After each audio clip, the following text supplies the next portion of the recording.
Alright, good afternoon everyone. My name is Benjamin, and welcome to another video for the Roanoke Valley Chess Club.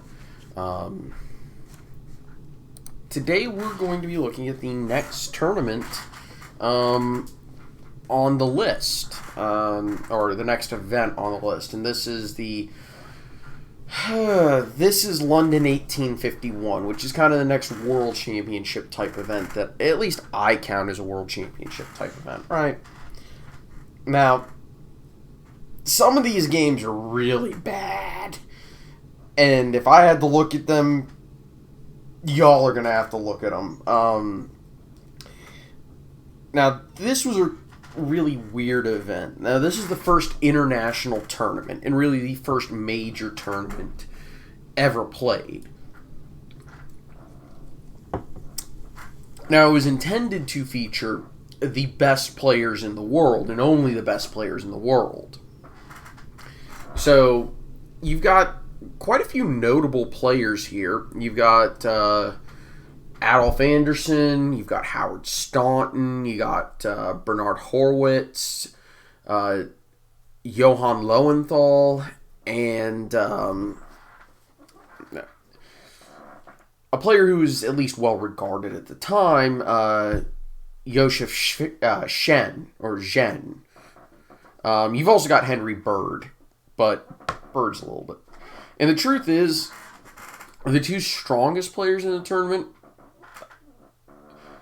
I'd argue, would be Anderson, and I know a lot of people are going to say Staunton, but I don't actually think Staunton was the second strongest player in the tournament. I'd actually argue, well, there's a lot of arguments for a lot of these. Now, it was meant to have a few other very strong players of the era, though whether or not they were stronger than the people who wound up replacing them is a different story. And we'll see why I don't really think that Staunton was the second strongest player in this tournament. Now, Staunton blames the fact that he was organizing the tournament for his lackluster performance in the tournament. No, I just don't think he was that good of a player. Anderson was okay. He wasn't great, but he wasn't, like, by modern standards. For the era, he was great. He was one of the best. And you're actually going to see, this tournament was a little bit kind of weird in that they occasionally played somewhat modern theory. Like, back then, you figure, okay, we're going to see a lot of King's Gambits, we're going to see a lot of Evans Gambits, a lot of Italian games, a lot of, Knight G5 in the Italian, stuff like that, right? Very aggressive, very sharp openings. Yeah, you're going to see that's not really the case. Now, this first video, I'm going to be splitting this into two parts, because I'm going to have the final round, which is Adolf Anderson versus Marmaduke Weevil, or Wivel, or Weevil. I don't actually know how to say that name. I'll look it up. But, yeah, so that I'm going to cover in the final part, in a second part, because that in and of itself is effectively the title match. Because the way this tournament worked was you had 8 players. In the first round, and it was a knockout tournament, the first round you played a 3-game match against who you were paired with. Or it was technically a best of 3 with draws not counting. And draws wouldn't count in this match, right? So you played first to 2 wins against whoever you were paired with. The rest of the rounds were the first to 4 wins. So anyway, in the first round, Adolf Anderson was paired against Lionel Kizaretsky, who has a million names, as you can tell. Now, Kizaretsky is more famous for a game that was played after the end of this tournament. and by more famous for, he was on the losing side of this game, which also was against Adolf Anderson. A little bit funny. And right away, we actually see Anderson plays the Sicilian defense. And both Anderson and Howard Staunton were actually early proponents of the Sicilian defense, and they kind of played it, they both played it in a fairly modern way. So, I'm not a big fan of a6 this early, but okay, fair enough. In this case, a6 makes a little bit of sense. And it's looking to prepare b4. That's why Kieseritzky played a4. Now, that's the other thing. I'm not a big fan of b3. It's kind of an unusual one, but it occasionally still gets played. But yeah, so d6, that's pretty modern. And other than the way the queen side is developed for white, this looks like a very modern a very modern open Sicilian. You know, it really does. Queen b6, that move is not out of place. Now, it does actually threaten the knight, and that's why Kieseritzky takes, but I think maybe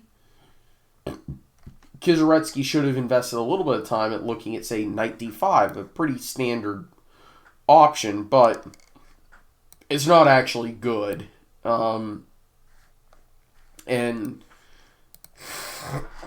I think I do agree that taking is the best move, but no, it's not a move you want to play. Typically, you want to bring the knight back or see if you can move the knight to b3, but b3 is occupied.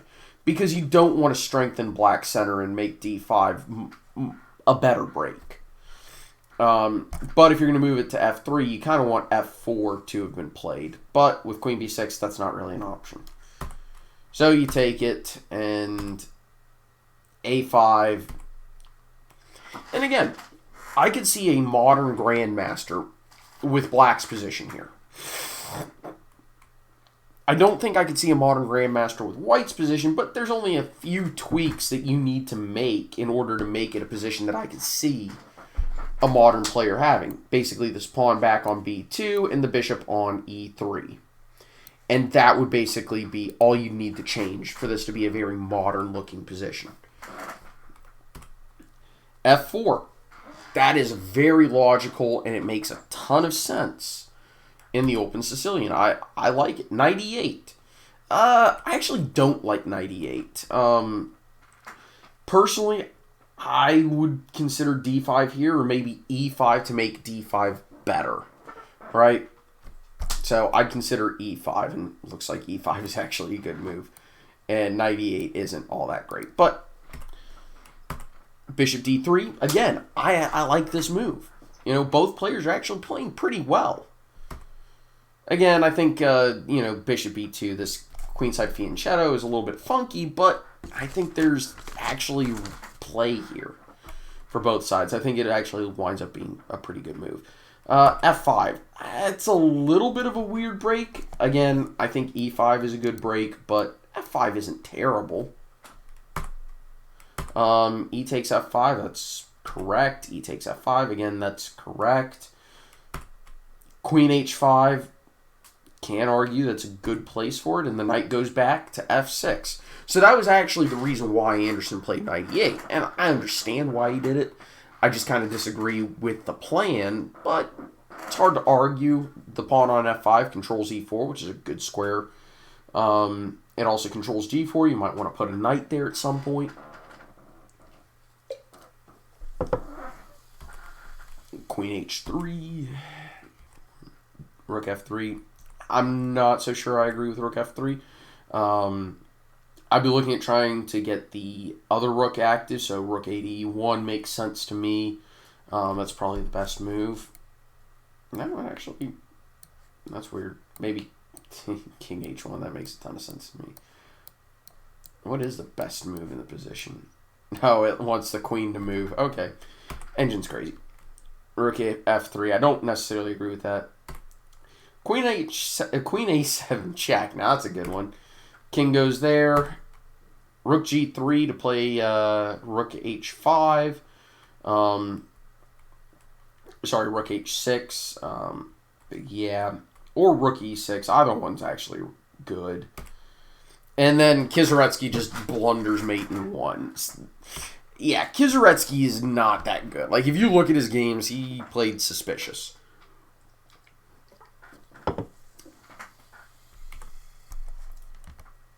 So we're going to move to the next game, not Shen Newham, not Bernard. Okay, Howard Staunton. This is a game that I'm just showing because it's a nice, quick little finish. Scotch Gambit, Bishop b4. That's an older line, but it still checks out. And then Black got greedy. Castle, Queen f6. I disagree with that one. e5, good, accurate sacrifice. Obviously, you can't play knight takes because after knight takes, queen takes, rook e1, you lose the queen. a3, kick. It doesn't kick the bishop, but yeah, I'm not too confident. Now it kicks the bishop. I'm not too confident about Black's position. White's just dominant here. Yeah, no kidding. E takes d6. Yep, bishop. Black's moved 3 pieces, and one of them is back on its home square already, and one has been moved to b4, c5, d6. Yeah. Losing the rook, but it's actually worse than that. Because you could take the rook here, and you'd be completely winning. But I'll give Howard Staunton some credit. Rook e1, knight, and yeah. Okay, so obviously the correct move is here, followed by rook takes, and you're either winning the queen or checkmating. So it's just really bad. This might be slightly better, but I still think it might not be rook takes here. This is probably the best defense now that I look at it. Afterwards, play knight takes, bishop takes. I don't know. Your winning is white though, but Black decided to blunder mate in 1. See what I mean by I'm not so sure. Lowenthal versus Williams. We get a French defense, and you're going to notice in the French defense games we see from this tournament that they like the exchange variation. And you'll notice very positional play. When I say positional, I mean they're not trying to checkmate each other from move 1. They're actually playing for the ending. And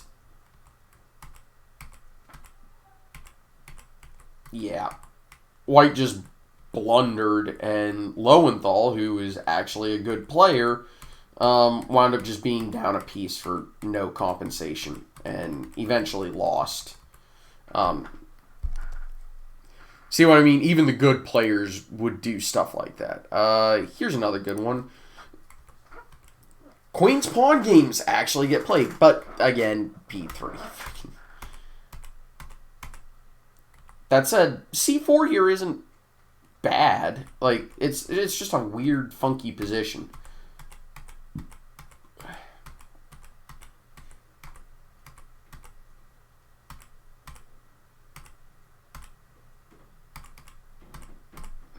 Trade everything off, and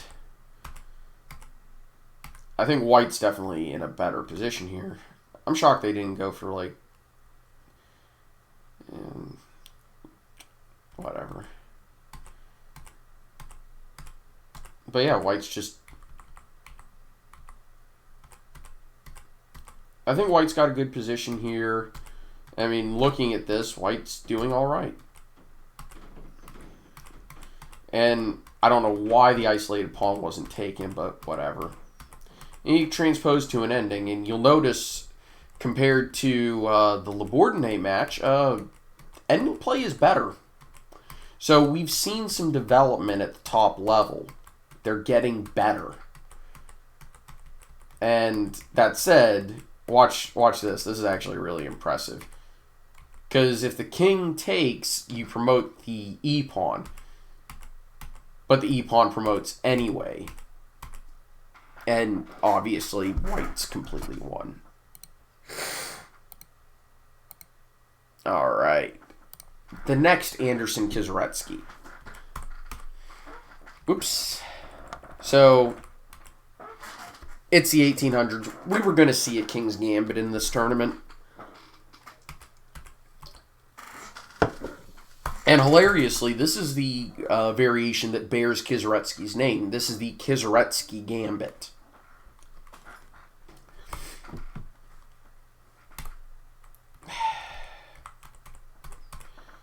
And we see what's called the long whip variation. But we see very quickly that white gets a good initiative and black's a little bit awkward. But at the same time, white gets a big initiative and very good and I'd say favorable development as well as favorable as a favorable position in the center. I'm not entirely positive that white's play is entirely the best. It's a check. That happens. I would consider trading the queen if I was black, but that also works. But as you can see, defense was a little bit better to an extent. Now that's actually, this is a nice little tactic. And again, another nice little tactic is that knight takes rook, or yeah, pawn takes rook fails to rook takes knight. And knight takes rook fails to knight takes rook, and you're in a bad way. So I'm not a big fan of it. So you defend it, rook attacks knight, and here we go. Yeah, you could have done a little bit better there, bud. But at the same time, it was good tactics on both sides there. But at the same time, you've got a rook and pawn ending that this wound up being a draw.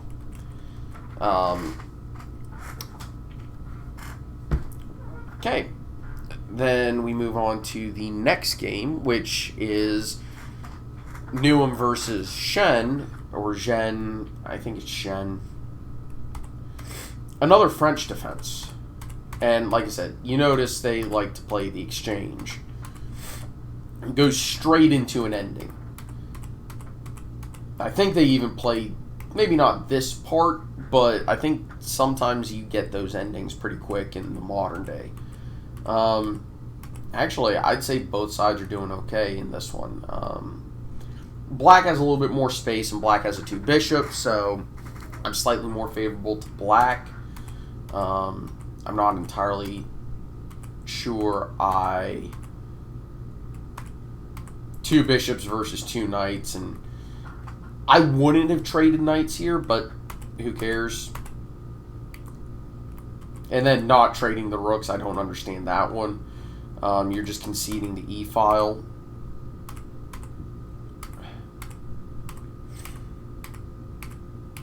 Neutralize queen side, and you've got a passer on the king side, and well, you can't stop it. Yeah, and then just sacrificing a piece, really. You can't stop that pawn. So that was pretty bad. Henry Bird versus Horwitz. So you got a Spanish game. A funky, old-school version of it, but eh. You actually get to see, and of course it's a gambit because the 1800s.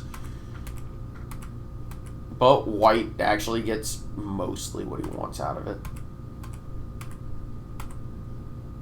Yeah, that was the other problem with the way that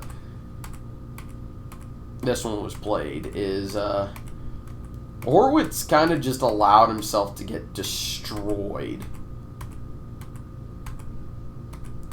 And this was actually really nice. I don't know why you allowed that to happen. Now, the game did continue on for a little bit. Threaten rook h8. Black thinks he's defended rook h8, but... And then, of course, you play on way too long. Yeah, you had some compensation, but on the other hand... Also under promotion, because defending way too long. Another Staunton game. Just making sure. And this one in English. And see, modern positional play, you're not going to see this type of a light squared weakness on the king side. Also, not castling, which waiting to castle way too long. This one was just kind of funky, and Staunton won this game eventually, though I don't know how White didn't stop those passed pawns. Like, what? Just allowing those two. Like, instead of taking that and trying to stop it, you just allow those two monster passed pawns. Like, this is embarrassingly bad. And then not taking the queen. I mean, Jesus. This is just horrifyingly bad. And of course, resigning way too late. Need to move to the final Anderson-Kizaretsky game. And it's another Sicilian with another, weird B3. And again, Black's playing pretty normally. And now we've got, it's not really the right way to do it, but basically you've got a Marozzi bind.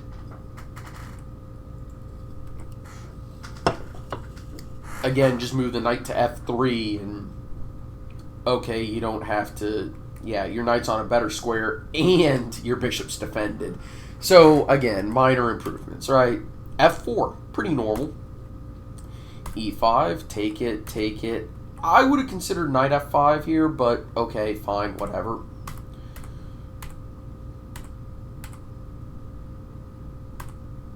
And, yeah... So, proving that Kizaretsky's not good at tactics. Knight c2 is just a blunder because check. You might want to consider knight d3 here. Or knight to e3, sorry. But you move the king and you allow the queen to get attacked by the bishop. Cool. Cover it. Oh, we attack the queen again and take the bishop. That's a free piece with more goods to follow, right? So, yeah, Kizaretsky, not really a good player. And then the final game from the first round that we'll look at is Horwitz actually adopting a Sicilian. They play it's either the Moscow or the Rossolimo. I don't remember which. It's not really a move. G6, D6, E6. It might be a move. It's just not common. Castle's reasonable. E6, knight c3, a6. Actually, this is all reasonable, yeah. e5, that's pretty normal. d3. d4 is probably a little bit better, but d3 isn't terrible. d4 I would play, though, because I think if you're white and you don't play d4 in a Sicilian, I think you're doing it wrong. G6, rook e1, g7, b3, f6. f6 is poor. I prefer d5 by some measure. Hilariously, the engine likes f6 because, of course, the engine does. Knight e4, you take it. Oh, look at that pawn structure. That's just garbage. Bishop g5, d6 now. Why not d5? Yeah, okay, so d5 is just better. Look at this, is ridiculous. That is the most ridiculous pawn structure I've seen, and I've had some really bad. Yeah, I've had some games where I've had really bad pawn structure. g3, knight f4, g6. sorry, G3.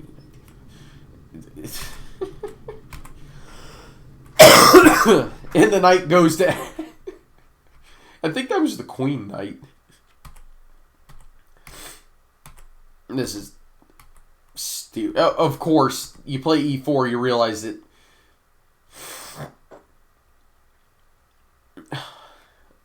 Why didn't he move the knight? Like, seriously, I think you can move the knight. Jesus. Okay, sure. Just give up a piece, like, and not even try to get compensation for it. Like, and that was a nice tactic. That was a nice tactic at the end there by Horwitz. Beating Bird, by the way. The next game,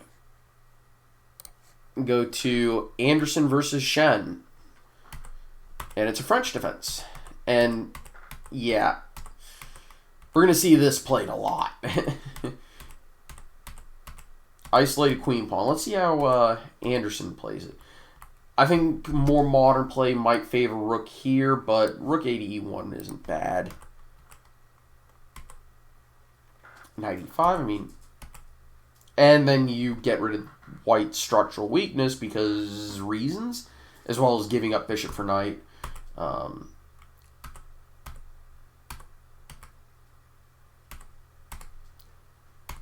Anderson has played this masterfully. For being a tactician, he's playing this well, and that's a nice little clearance sacrifice to allow the bishop to go to eye the king side. That's nice. Let's see. Does the engine want to take it? Yes, the engine does want to take that pawn. D4, and then just load up behind it, and yeah.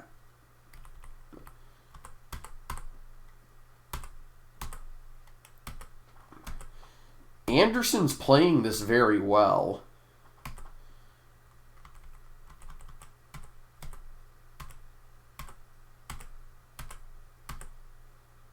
Just beautifully, to be honest with you.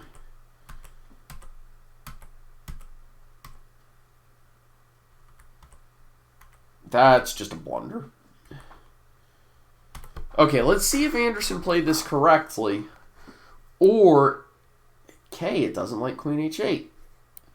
Engine really likes rook f5. What does it say? It says don't take that, and it actually likes the defensive move that was played. That's impressive. Now that's weird. Ah, okay. So Anderson's rook e5 is favored. I still think white's completely winning.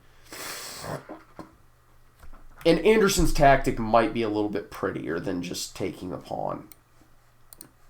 So Anderson's idea is, of course, you play here and you check on e7, and you're just completely winning. So that's a nice little idea. Next game. A player that we haven't seen yet, Mucklow, and E. Williams again. And, hey, look, a Sicilian. I'm not a big... Well... And we get normal 1800s weirdness with, how to play against the Sicilian, because it's not an open game, so therefore nobody knows what's going on. And this isn't bad play from white. I think it's a little, maybe touch too safe, but white's dominating and black is not doing very well. White just has a massive space advantage, and there's nothing that black can do about it. And white wins a pawn over on the king side and uses it to... I said I would not there's absolutely no reason whatsoever to move your rook to win this pawn. The queen side is won. You've won on the queen side, and you're winning on the king side. Honestly, I'd probably consider taking that rook or moving the king up and going over here, but apparently the engine likes the way white played it, which I don't get, because it allowed black's rook to get active, but engine's better than I am, so whatever. And obviously white's just completely won here. This is... White played well strategically here. That's not that bad. Then we skip a game and look at another Shen Anderson game. This is to prove that Anderson, hey, didn't always, wasn't just completely winning every single game. Yeah, they still play that. I play this.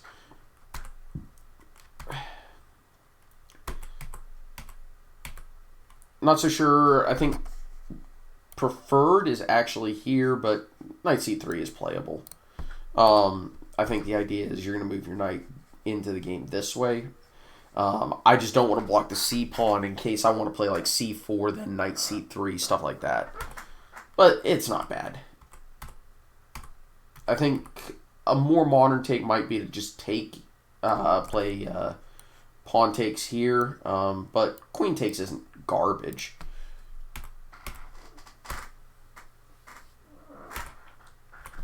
D5 is, whoops, not terrible. I'm not so sure I agree with Anderson's pawn sack here.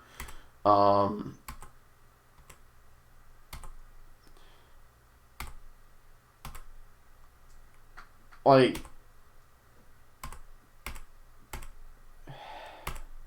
it's material equal. I don't agree with E2.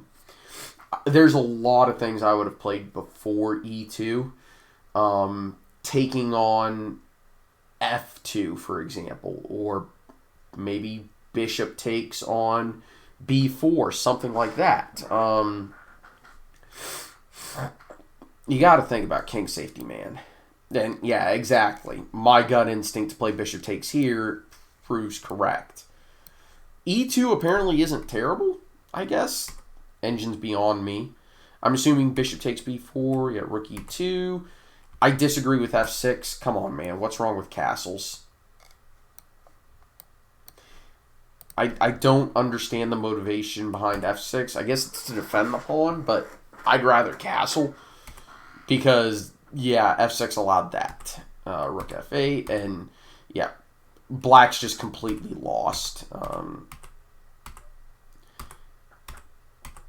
This is just a garbage position. And I don't know why this wasn't played.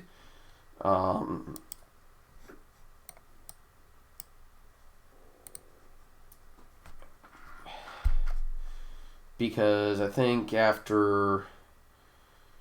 There's a lot of moves that win in that position, because I think the only... You've got 3 moves. None of which are all that appealing to me. But rook d1 tries to force the king into a specific area. f5 defends it. g4, that's certainly a move. And then knight d5. And then Anderson resigned here. The threats are too big, I guess.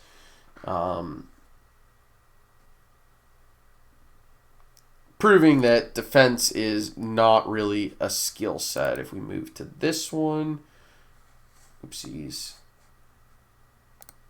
Okay, yeah, see. That didn't work out the way I expected it to.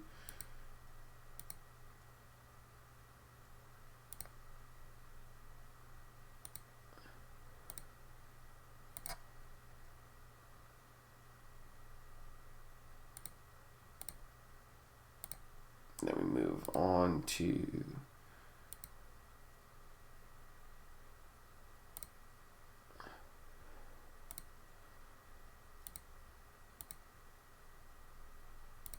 Nope, we're into the wrong ones.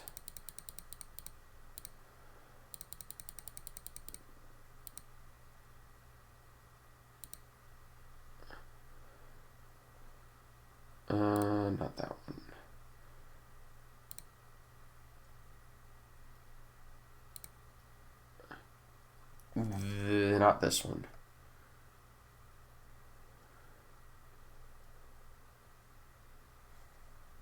I'm looking for the right one.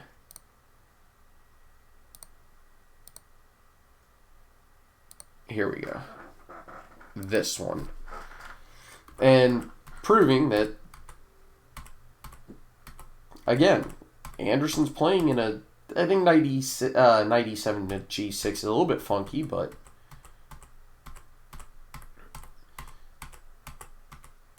Black playing the Sicilian and doing quite well with it. Though, to be fair, his opponent played really poorly. All right.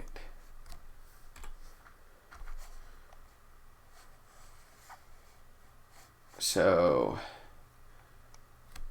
we can skip that one. The next one is going to be 2-5.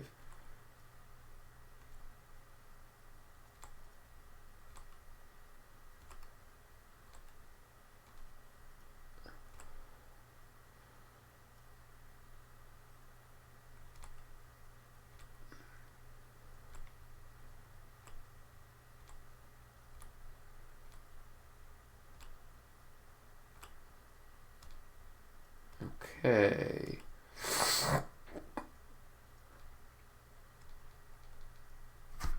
Okay.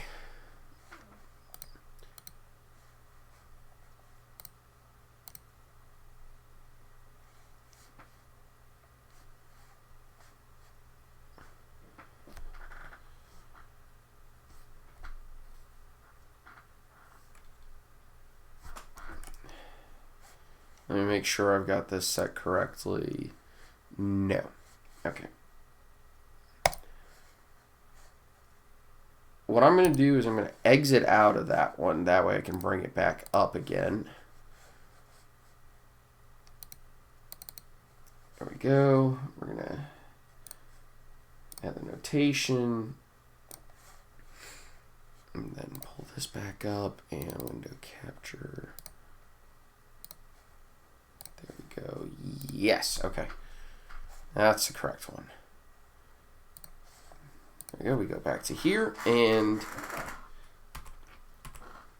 this time, Black Jen played the Sicilian, and well, okay, we get to see. I'm not a big fan of F3. I think F4 was better, but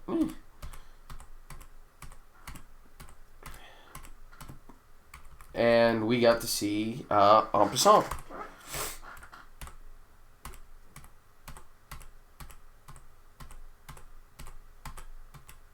And Anderson won this game, again, through actually better strategic play.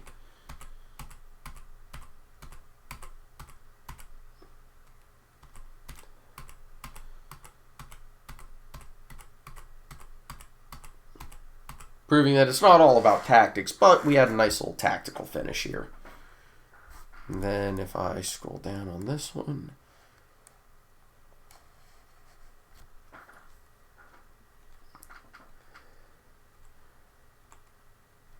there we go here.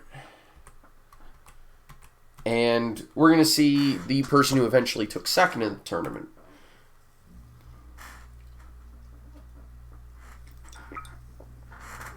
Spoiler alert.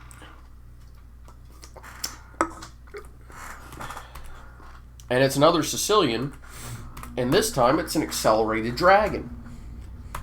And I've seen knight c6 played. I'm not a big fan of it. I think if White finds himself in this position, if I was White, I think that this is the best move. It's not the way I play. I actually play h4 in this position, but c4 is just really good for White. I'm not a big fan of the g6 move order to get the accelerated dragon, but we're going to look at what actually happened. I don't hate this for Black. Or for White. Black, I wouldn't have played e6. I think knight e6 is... Or knight f6. Knight f6 is better. d5 or d6 are good. Probably d6 first. Queen c7 is also reasonable.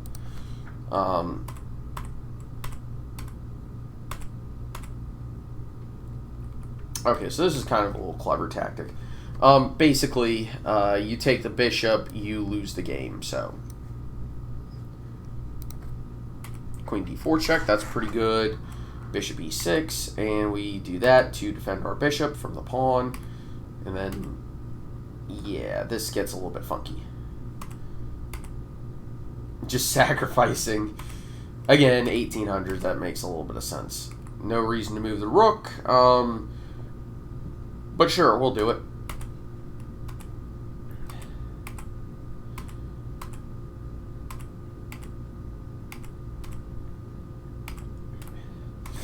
And, yeah, white sacrificed a piece and never got an attack for it. I really don't think that's good play. Next game, Anderson versus Staunton.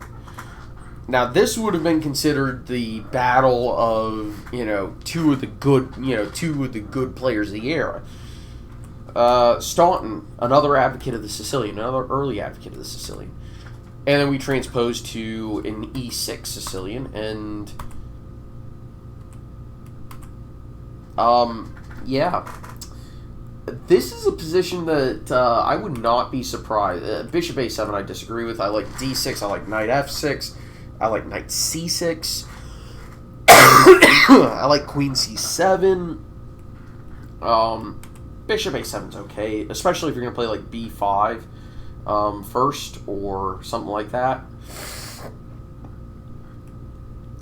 Bishop d3, I don't necessarily agree with that. I like bishop to e2 or bishop to c4 instead, but bishop d3 isn't garbage. Knight e7, that's reasonable. It's a little bit funky, but it's reasonable. Castles, castles. Queen h5 is a bit aggressive. I think nowadays a modern player might play queen f3 or f4 first. f4 then queen f3 or queen e1 g3, something like that. I think that's a little bit more of a modern take, but I know what Anderson's after. Okay, knight g6, e5, pretty obvious.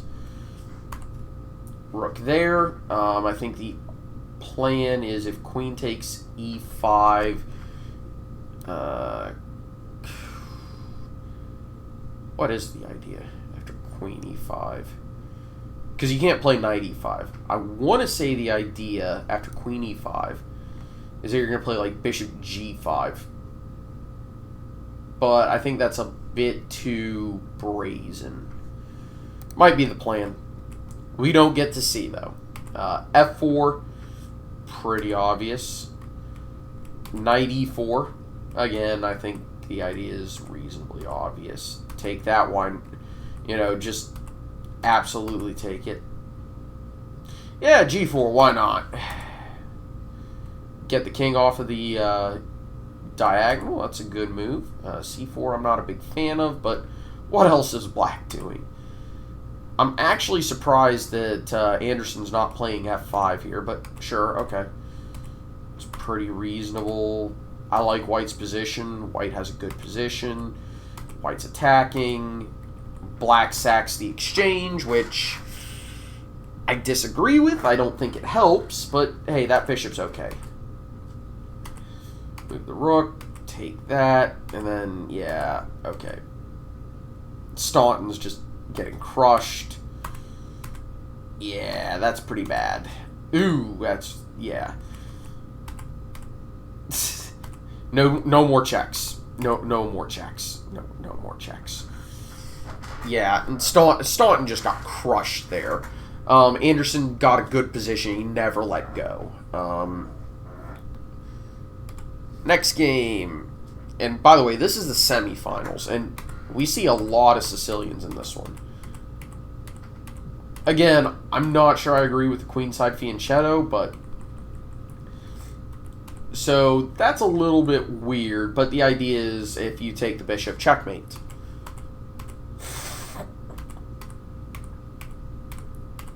God, those dark square weaknesses, but whatever.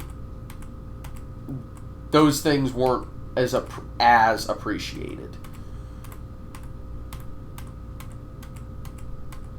And yeah.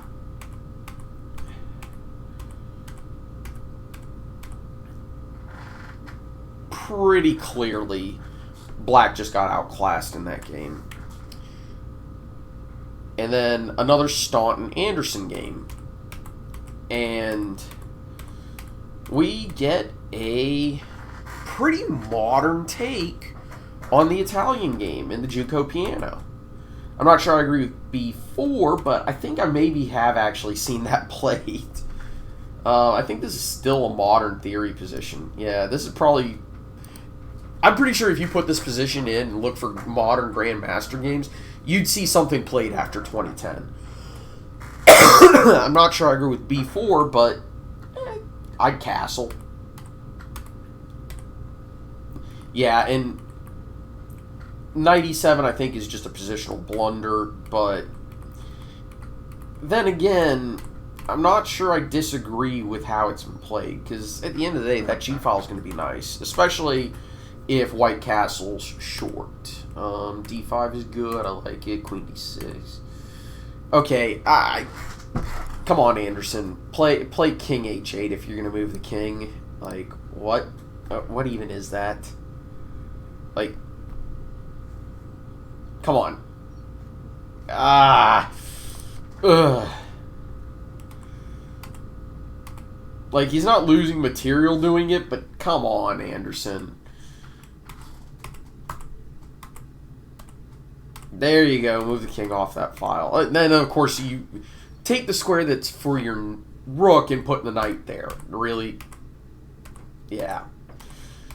Good on you, Anderson. They weren't perfect.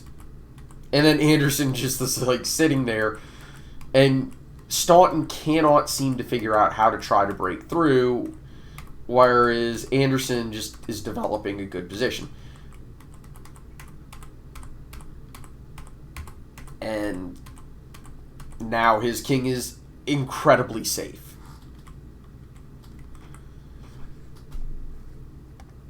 So, yeah, nice. Then we skip forward to this game. And this is, I just wanted to show a game where Anderson lost again. Where, again, we're treated with not a modern take on the opening, but, you know, a better opening than I think a lot of people would expect out of the 1800s.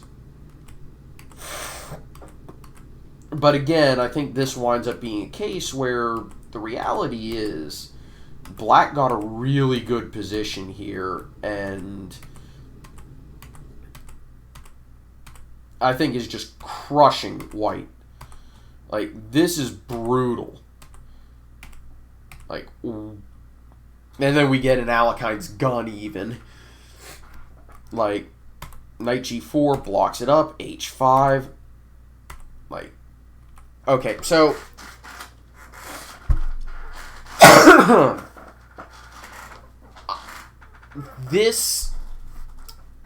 in this position, Black is just much better. Right? All you have to do is probably, I guess, just take that. You take that and the game is over. Because White's got one check and you could play knight e8. Or probably even better than that, you play bishop to d8. So you play knight e8, or sorry, knight d8 or bishop d8. And everything else is just bad. Because all White has to do, or all Black has to do, let's find out what the best move is. It actually likes rook there. Which, that's cool.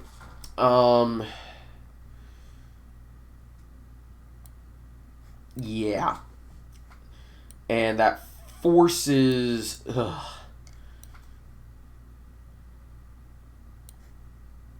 If they're... I'm assuming you just take on G1 and you're threatening mate in 1. And the issue is a king there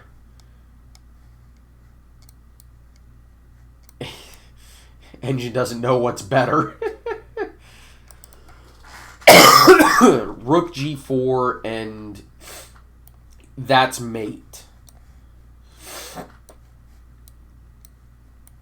So you play g3 and takes, and the king has to step back, and you're mating, right? So you can't really do anything. It might even be a forced mate here.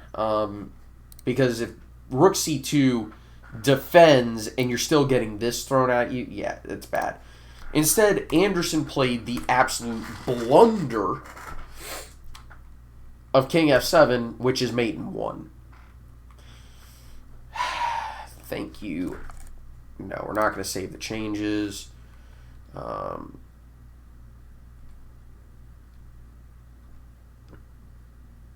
And that was actually it.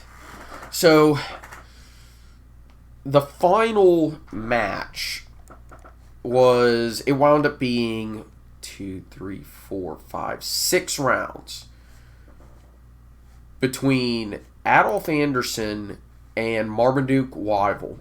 And Anderson won 4-1 with 1 game drawn.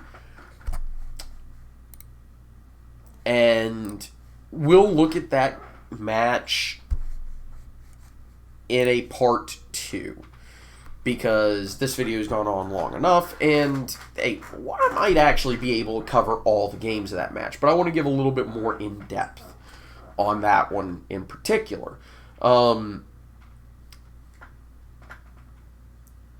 So yeah, I hope you enjoyed this part of London 1851. In the background, as well as looking at some of the games. Anyway, thank you all for watching. I hope you enjoyed. I'll see you all next time. Take it easy.